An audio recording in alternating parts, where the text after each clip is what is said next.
বৈশাখ মাসের পবিত্র অক্ষয় তৃতীয়া এমন একটি দিন যেদিন করা প্রতিটি শুভ কাজের ফল কখনো ক্ষয় হয় না বলে বিশ্বাস করা হয়। অক্ষয় মানে যা কখনো শেষ হয় না।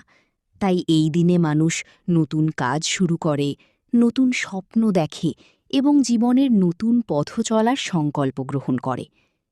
এই তিথির সঙ্গে জড়িয়ে রয়েছে বহু পুরাণ কাহিনী। বলা হয় এই শুভ দিনেই মহর্ষি বেদব্যাস ভগবান গণেশকে মহাভারত রচনা শুরু করতে বলেন। এই দিনেই স্বর্গ থেকে মর্তে অবতরণ করেন পবিত্র গঙ্গা।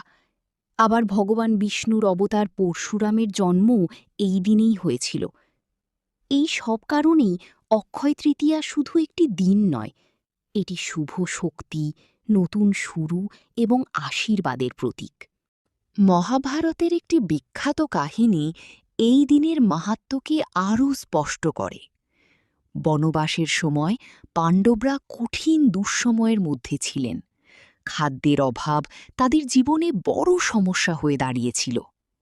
সেই সময় ভগবান শ্রীকৃষ্ণ দ্রৌপদীকে একটি অলৌকিক অক্ষয় পাত্র দান করেন। এই পাত্রের বিশেষত্ব ছিল যতবারই অন্ন পরিবেশন করা হোক না কেন তা কখনো ফুরিয়ে যেত না। এই ঘটনাটি আমাদের শেখায় ভক্তি ও বিশ্বাস থাকলে জীবনের অভাব দূর হয়ে যেতে পারে। ঈশ্বর কখনো তার ভক্তদের নিরাশ করেন না।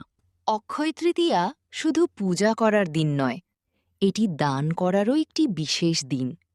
বিশ্বাস করা হয় এই দিনে অন্ন, বস্ত্র বা জল দান করলে সেই পুণ্য কখনো শেষ হয় না। গ্রাম বাংলায় এই দিনে হালখাতা খোলার প্রথা রয়েছে। ব্যবসায়ীরা নতুন খাতা খুলে নতুন বছরের সূচনা করেন।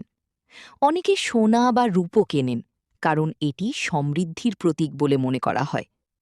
তবে এই দিনের আসল শিক্ষা হল ভালো কাজ করা, মানুষের পাশে দাঁড়ানো এবং ভক্তির সঙ্গে ঈশ্বরকে স্মরণ করা। একটি ছোট কাহিনী আছে।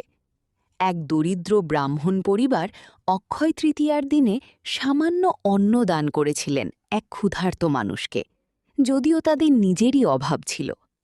কিন্তু সেই দানের পর থেকেই তাদের জীবনে ধীরে ধীরে পরিবর্তন আসতে শুরু করে। তাদের সংসারে সুখ সমৃদ্ধি ফিরে আসে। এই কাহিনী আমাদের শেখায় দান কখনো কমায় না, বরং জীবনে আশীর্বাদ বাড়ায়।